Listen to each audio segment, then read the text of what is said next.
Psychology କହିଥାଏ ଆପଣଙ୍କ ସ୍ତ୍ରୀ ପରପୁରୁଷ ସହିତ ସେକ୍ସ କରୁଥିଲେ 100% ରାତିରେ ଶୋଇବା ସମୟରେ ଏହି ଗୋଟେ ପ୍ରଶ୍ନ ଆପଣଙ୍କୁ ନିଶ୍ଚୟ ପଚାରିବେ।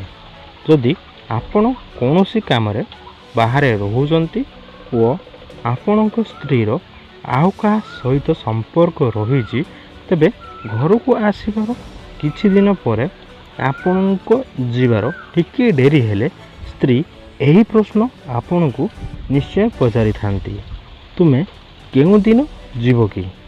ଯଦି ଏହି ପ୍ରଶ୍ନ ବାରମ୍ବାର ପଚାରିଥାନ୍ତି, ତେବେ କଥାରେ କିଛି କାରଣ ଅଛି ବୋଲି ବୁଝି ଯାଆନ୍ତୁ।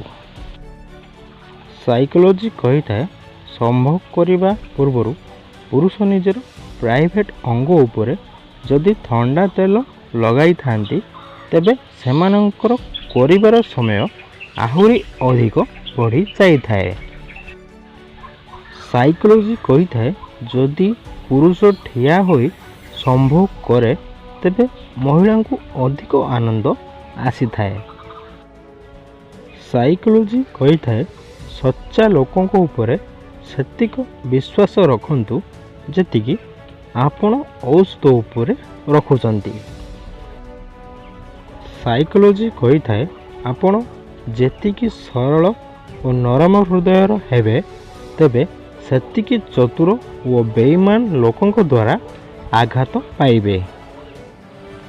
ସାଇକୋଲୋଜି କହିଥାଏ ଯଦି କୌଣସି ଏକ ମହିଳାକୁ ଗେହିବାକୁ ଯାଉଛନ୍ତି, ତେବେ କରିବା ପୂର୍ବରୁ କୌଣସି ମହିଳାଙ୍କୁ ନିଜର ଦୁଃଖ କଷ୍ଟ ବା କଠିନ ପରିସ୍ଥିତି ବିଷୟରେ କୁହନ୍ତୁ ନାହିଁ।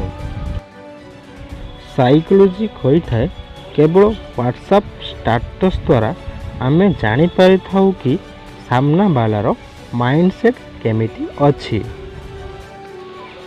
ସାଇକୋଲୋଜି କହିଥାଏ ଉଧାର ଦିଅନ୍ତୁ, କିନ୍ତୁ ଭାବିଚିନ୍ତି, କାରଣ ଆପଣଙ୍କ ପଇସା ଆପଣଙ୍କୁ ଭିକାରୀ ଭଳି ମାଗିବାକୁ ପଡ଼ିଥାଏ।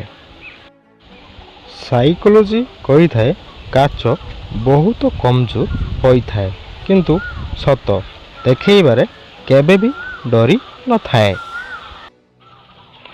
ସାଇକୋଲୋଜି କହିଥାଏ ଯାହା ସହିତ କଥା ହେବା ଦ୍ୱାରା ଆପଣଙ୍କ ଖୁସି ଦ୍ୱିଗୁଣିତ ଓ ଦୁଃଖ ଅଧା ହୋଇ ଯାଇଥାଏ, ତେବେ ବୁଝିଯାଆନ୍ତୁ କି ସେ ଆପଣଙ୍କର ଅତି ଆପଣାର ଅଟନ୍ତି।